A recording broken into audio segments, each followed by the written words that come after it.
समझेंगे कि नीतियां आखिर बनी क्यों और उन्होंने काम कैसे किया। ये अप्रोच सच में बहुत जरूरी है, क्योंकि होता क्या है ना, जब अर्थव्यवस्था की बात आती है तो अक्सर चर्चा सिर्फ जीडीपी के आंकड़ों तक ही सीमित रह जाती है।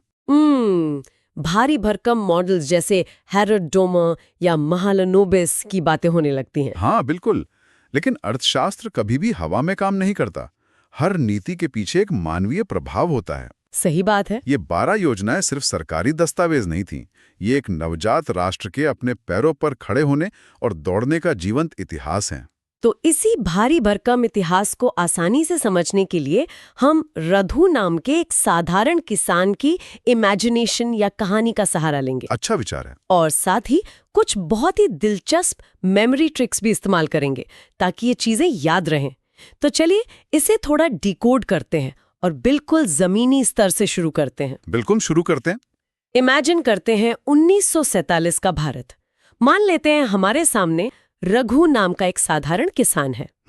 रघु के पास आजादी तो आ गई है, खुद की जमीन भी है, लेकिन वो जमीन पूरी तरह बंजर है। हाँ, क्योंकि सिंचाई की कोई व्यवस्था नहीं है। एकदम सही। और पेट भरने के लिए पर्याप्त अनाज भी नहीं है। तो ऐसे हालात में जब भारत सरकार ने 1951 में अपनी पहली पंचवर्षीय योजना का खाका तैयार किया ना, तो उसमें किसी बड़े औद्योगिक सपने की जगह नहीं थी। बिल्कुल। लक्ष्य सिर्फ और सिर्फ एक था, देश का पेट भरना। हाँ। यानी फोकस पूरी तरह से कृषि और सिंचाई पर था। और यहीं पर अर्थशास्त्र का वो मशहूर हेरोड डोमर मॉडल काम आता है, जिस पर ये पहली योजना आधारित थी ना। अच्छा, तो ये मॉडल असल में कहता क्या है? ये मॉडल मूल रूप से ये समझाता है कि आर्थिक विकास मुख्य रूप से दो चीजों पर निर्भर करता है। पहला, कि देश में बचत यानी सेविंग्स कितनी है, और दूसरा कि उस पूंजी का निवेश यानी इन्वेस्टमेंट कैसे हो रहा है। अब 1951 के भारत में लोगों के पास बचत तो ना के बराबर थी ना। हाँ, लोग तो वैसे ही गरीबी में थे। बिल्कुल। इसीलिए सरकार को समझ आ गया था कि विदेशी पूंजी या राज्य के भारी निवेश के बिना बुनियादी ढांचा नहीं बन सकता। ओहो, और शायद इसीलिए सरकार ने भाखड़ा नांगल, हीराकुंड और दामोदर घाटी जैसी विशाल परियोजनाओं में अपनी पूरी ताकत झोंक दी। एकदम सही पकड़ा। मतलब इन बांधों का मकसद सिर्फ बिजली बनाना नहीं था, बल्कि रघु जैसे लाखों किसानों के खेतों तक पानी पहुंचाना था ताकि अनाज पैदा हो सके। हाँ, और इस पूरी रणनीति का एक और बहुत अहम हिस्सा था वित्तीय ढांचे का निर्माण। वित्तीय ढांचा मतलब बैंकों की बात कर रहे हैं? बिल्कुल। अब खेतों में पानी तो आ गया, लेकिन किसानों को बीज और खाद खरीदने के लिए पैसे भी तो चाहिए थे ना। हाँ, और साहूकारों के चंगुल से भी तो बचाना था किसानों को। सही कहा। इसी जरूरत ने 1955 में इंपीरियल बैंक का राष्ट्रीयकरण करवाकर स्टेट बैंक ऑफ इंडिया यानी एसबीआई को जन्म दिया। अरे वाह, तो इसका जमीन पर क्या असर हुआ? असर बहुत शानदार रहा। इस पहली योजना का परिणाम यह था कि 2.1% के लक्ष्य के मुकाबले 3.6% की विकास दर हासिल हुई। ये तो बहुत बड़ी बात है। यानी रघु के खेत में हरियाली आ गई। एकदम। लेकिन एक बात, जब बुनियादी जरूरतें पूरी होने लगती हैं ना, तो इंसान की महत्वाकांक्षाएं बढ़ने लगती हैं। हाँ, स्वाभाविक सी बात है। रघु ने देखा कि अनाज तो पैदा हो रहा है, लेकिन वो आज भी लकड़ी के हल से खेत जोत रहा है। अनाज को मंडी तक ले जाने के लिए सड़कें और गाड़ियां नहीं है। यहीं से ये बात साफ हो गई कि सिर्फ खेती से एक आधुनिक राष्ट्र का निर्माण नहीं हो सकता। बिल्कुल नहीं हो सकता। देश को भारी मशीनों और ट्रैक्टरों की जरूरत थी। हाँ। और इसी एहसास ने 1956 में दूसरी पंचवर्षीय योजना की नींव रखी, जिसमें फोकस भारी उद्योगों पर आ गया था ना। एकदम सही। और ये एक बहुत बड़ा वैचारिक बदलाव था। इसे महान सांख्यिकीविद पीसी महलनोबिस ने आकार दिया था। अच्छा, ये महलनोबिस मॉडल था। इसके पीछे की सोच क्या थी? सोच बहुत गहरी थी। उनका मानना था कि अगर भारत सिर्फ उपभोक्ता वस्तुएं बनाता रहा ना, तो हम हमेशा मशीनें आयात करने के लिए मजबूर रहेंगे। मतलब हमें दूसरों पर निर्भर रहना पड़ेगा? हाँ, इसलिए हमें उन मशीनों को बनाना होगा जो आगे चलकर उपभोक्ता वस्तुएं बना सकें। ये तो एक बहुत ही साहसिक कदम था। तत्कालीन खपत को कम करके भविष्य की औद्योगिक स्वतंत्रता पर दांव लगाना। बिल्कुल। और इसके नतीजे जमीन पर भी दिखे। हाँ, इसी दौर में भिलाई, दुर्गापुर और राउरकेला में विशाल स्टील प्लांट स्थापित किए गए। सही कहा। सब कुछ एक नए भारत के निर्माण की तरह लग रहा था। लेकिन यहाँ बात सच में बहुत दिलचस्प हो जाती है। कैसे? जब रघु के पास अनाज भी था और देश में कारखाने भी लगने लगे थे, तो तीसरी पंचवर्षीय योजना, जो कि 1961 से 66 तक थी, जिसका लक्ष्य आत्मनिर्भरता था। हाँ, और पूरी बुरी तरह से फेल क्यों हो गई? मतलब 5.6% का लक्ष्य रखा गया था, लेकिन हासिल सिर्फ 2.8% हुआ। क्या ये महालनोबिस मॉडल की कोई खामी थी? इसे केवल आर्थिक मॉडल की विफलता नहीं कह सकते।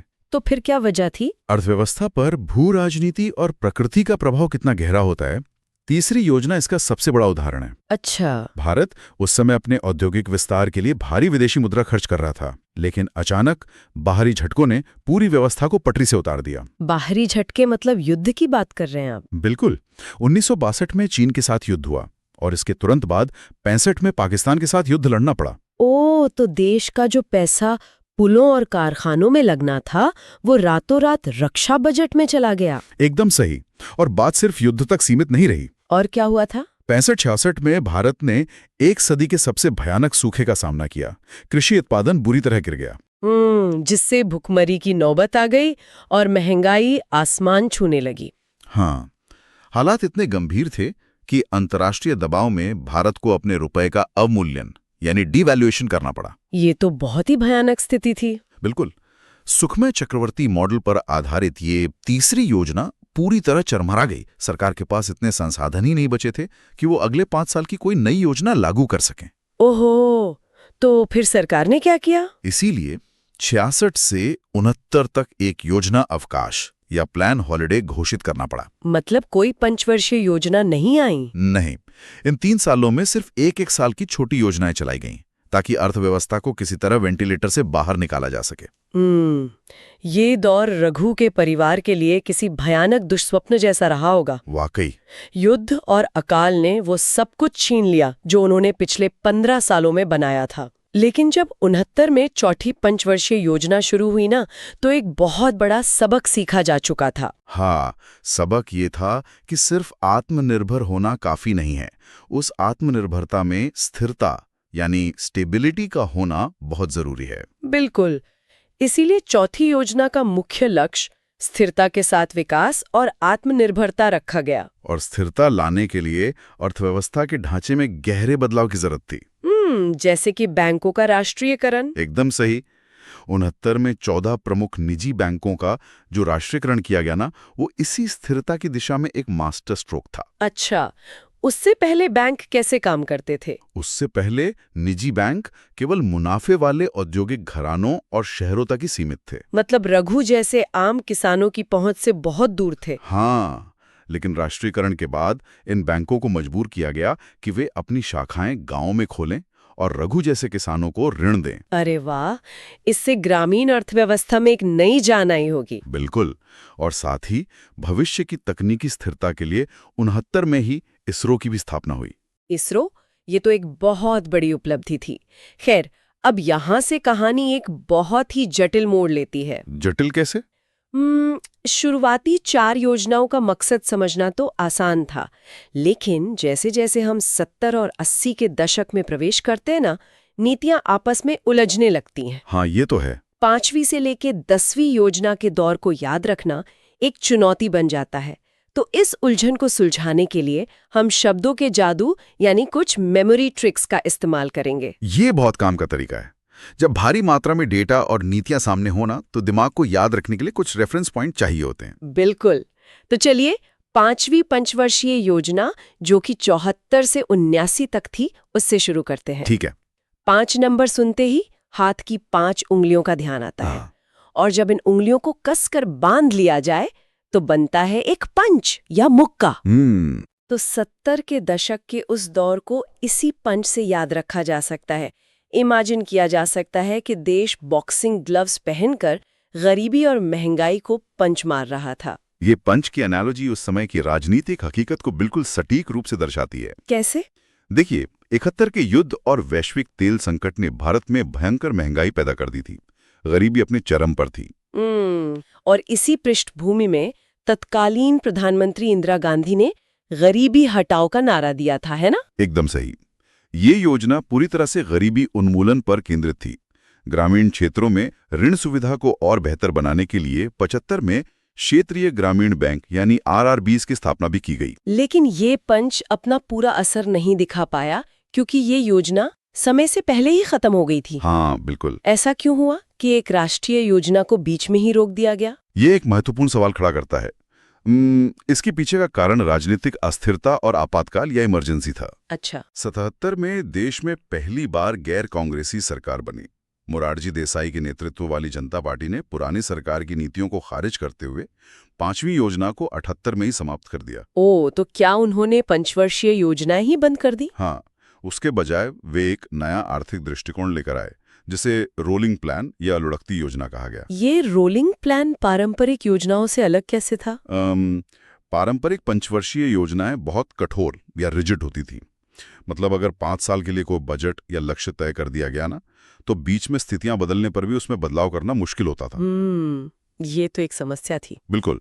तो रोलिंग प्लान का विचार ये था कि हम हर साल अर्थव्यवस्था के प्रदर्शन की समीक्षा करेंगे और अगले साल के लिए लक्ष्यों को लचीले ढंग से अपडेट करेंगे।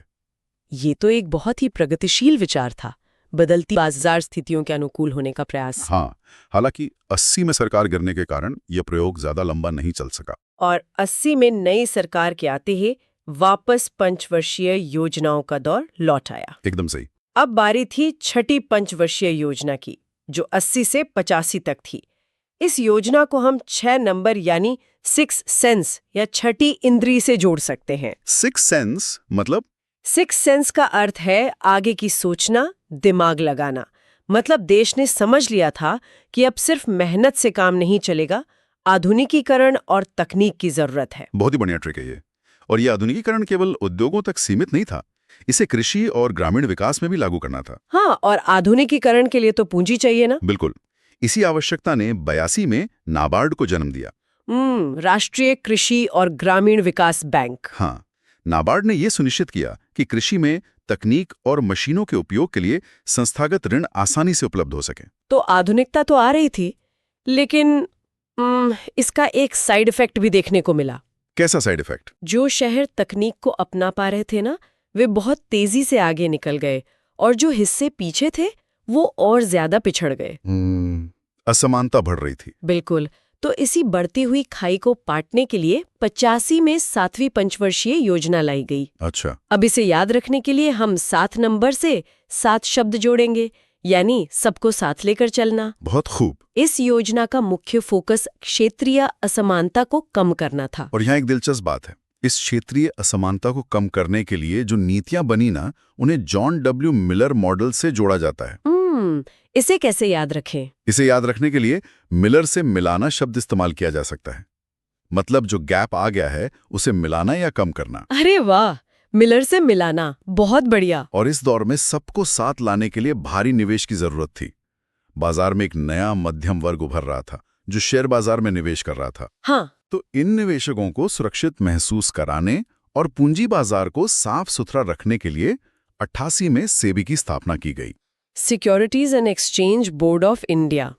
लेकिन इन सब प्रयासों के बावजूद 90 तक आते आते एक बार फिर अर्थव्यवस्था चरमरा गई ना। हाँ, बहुत बुरी तरह से।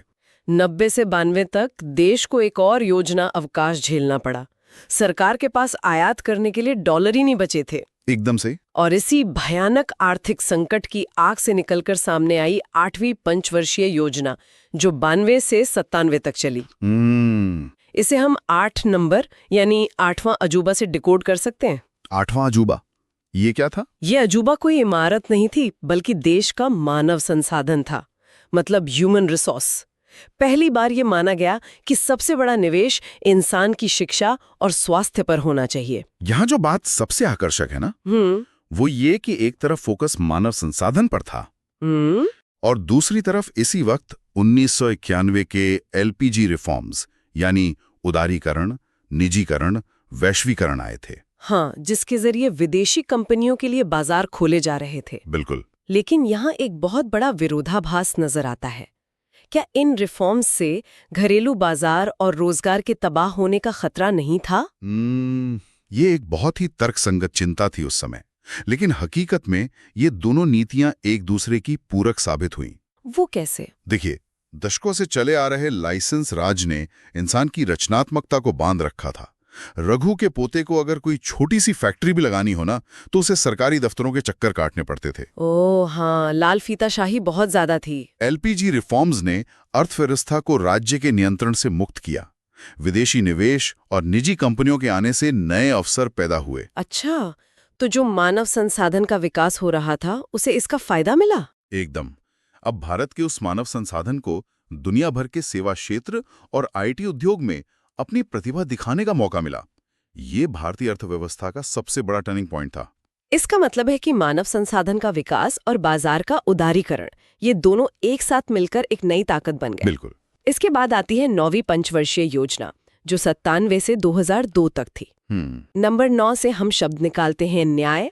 अब विकास तो तेजी से हो रहा था, बड़े बड़े आईटी हब बन रहे थे। हाँ। लेकिन क्या वो विकास न्यायपूर्ण था? क्या उसका लाभ समाज के अंतिम व्यक्ति तक पहुंच रहा था? यही वो सवाल था जिसने 9वीं योजना की दिशा तय की। 90 के दशक के आर्थिक सुधारों से जीडीपी तो बढ़ी थी, लेकिन ट्रिकल डाउन इफेक्ट, मतलब ऊपर का पैसा छनकर नीचे गरीबों तक पहुंचेगा, वो उम्मीद के मुताबिक काम नहीं कर रहा था। अच्छा, तो फिर फोकस बदलना पड़ा। हाँ, इसीलिए 9वीं योजना का स्पष्ट फोकस सामाजिक न्याय और समानता के साथ विकास रखा गया। स्वर्ण जयंती शहरी और ग्रामीण रोजगार योजनाएं इसी न्याय को जमीन पर उतारने का प्रयास थीं। बहुत ही शानदार।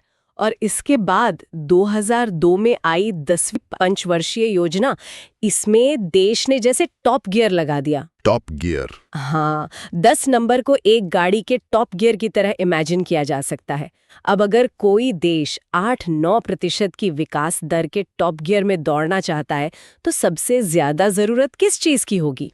जाहिर है, फ्यूल या एनर्जी की जरूरत होगी। एकदम सही। इसीलिए 10वीं योजना का एक बहुत बड़ा फोकस ऊर्जा क्षेत्र यानी एनर्जी सेक्टर और बुनियादी ढांचे के निर्माण पर था। और ये ऊर्जा केवल बिजली के खंभों तक सीमित नहीं थी ना, ये व्यवस्था में पारदर्शिता और रोजगार की ऊर्जा भी थी। पारदर्शिता से आपका मतलब आरटीआई से है? बिल्कुल। इसी 10वीं योजना के कार्यकाल के दौरान देश में सूचना का अधिकार यानी आरटीआई एक्ट और दुनिया की सबसे बड़ी ग्रामीण रोजगार गारंटी योजना मनरेगा लागू की गई। अरे हाँ, ये नीतियां तो आर्थिक विकास को जमीनी हकीकत से जोड़ने वाले मजबूत पुल साबित हुई। एकदम सही कहा। तो 10वीं योजना तक आते आते भारत दुनिया की एक प्रमुख आर्थिक शक्ति बनने की राह पर था। रघु के परिवार का सफर उस बंजर खेत से शुरू होकर अब तकनीकी और औद्योगिक युग में प्रवेश कर चुका था। वाकई बहुत लंबी यात्रा रही। लेकिन इसके बाद 11वीं और 12वीं योजना तक पहुंचते पहुंचते विकास की पूरी परिभाषा ही बदल गई। ऐसा क्यों हुआ? क्योंकि 21वीं सदी के पहले दशक के अंत तक दुनिया को यह समझ आ गया था कि सिर्फ तेज विकास काफी नहीं है। अच्छा। हाँ, सोचिए, अगर हम 10% की दर से विकास करें, लेकिन उसके लिए सारे जंगल काट दें, नदियां प्रदूषित कर दें और आधा समाज अशिक्षित रह जाए, तो वो विकास कितने दिन टिकेगा? ज्यादा दिन नहीं टिक सकता। बिल्कुल। इसी चिंता ने 11वीं पंचवर्षीय योजना को जन्म दिया, जो 2007 से 12 तक थी। इसका विजन था समावेशी और सतत विकास, यानी इंक्लूसिव एंड सस्टेनेबल ग्रोथ। मतलब एक ऐसा विकास जो पर्यावरण को नष्ट न करे और जिसमें समाज का हर वर्ग शामिल हो। एकदम सही। 2009 का शिक्षा का अधिकार यानी आरटीई एक्ट इसी समावेशी सोच का हिस्सा था। और आर्थिक दृष्टिकोण से देखा जाए तो? आर्थिक दृष्टिकोण से ये सबसे सफल योजना रही। इसमें रिकॉर्ड 7.9% की विकास दर हासिल की रही। अरे वाह, 7.9%।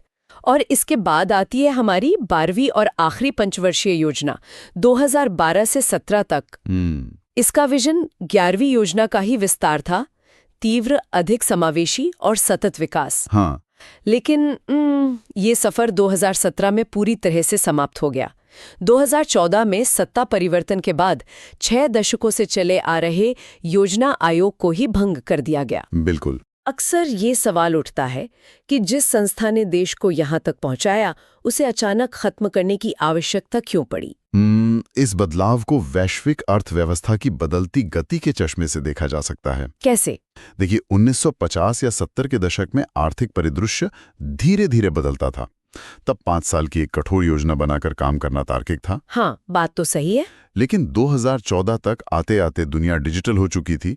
तकनीक और बाजार के ट्रेंड्स 5 साल तो क्या 5 महीनों में बदल जाते थे। ओह, तो पुरानी व्यवस्था इसमें फिट नहीं बैठ रही थी? बिल्कुल नहीं। ऐसे में एक ऐसी व्यवस्था की जरूरत थी जो राज्यों को समान भागीदार बनाए और दुनिया के साथ तेजी से अनुकूलन यानी अडेप्ट कर सके। अच्छा। इसी सोच के तहत योजना आयोग की जगह नीति आयोग नामक एक नए और अधिक लचीले थिंक टैंक का गठन किया गया। तो ये कहा जा सकता है कि ये सिर्फ एक संस्था का अंत नहीं था, बल्कि अर्थव्यवस्था को चलाने के एक पूरे युग का अंत था। एकदम सटीक बात कही आपने। आज हमने रघु के बंजर खेत से शुरू करके महालनोबिस के भारी उद्योगों, बैंक राष्ट्रीयकरण की स्थिरता और एलपीजी सुधारों से होते हुए नीति आयोग तक की एक बहुत लंबी यात्रा तय की है।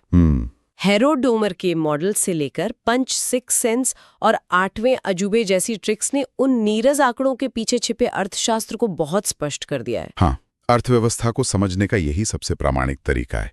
जब हम नीतियों के पीछे की क्यों और कैसे को डिकोड करते हैं ना, तो पता चलता है कि ये पंचवर्षीय योजनाएं सिर्फ जीडीपी बढ़ाने के औजार नहीं थे, बल्कि करोड़ों लोगों के जीवन स्तर को बदलने वाले ऐतिहासिक कदम थे। बिल्कुल सही। और इस ऐतिहासिक यात्रा को समेटते हुए एक विचार है जो बहुत गहराई से सोचने पर मजबूर करता है। वो क्या? आज जब कृत्रिम बुद्धिमत्ता यानी एआई और वैश्विक सप्लाई चेन कुछ ही हफ्तों में पूरी अर्थव्यवस्था का स्वरूप बदल देते ना, हाँ, तो क्या लंबे समय की कठोर योजनाओं की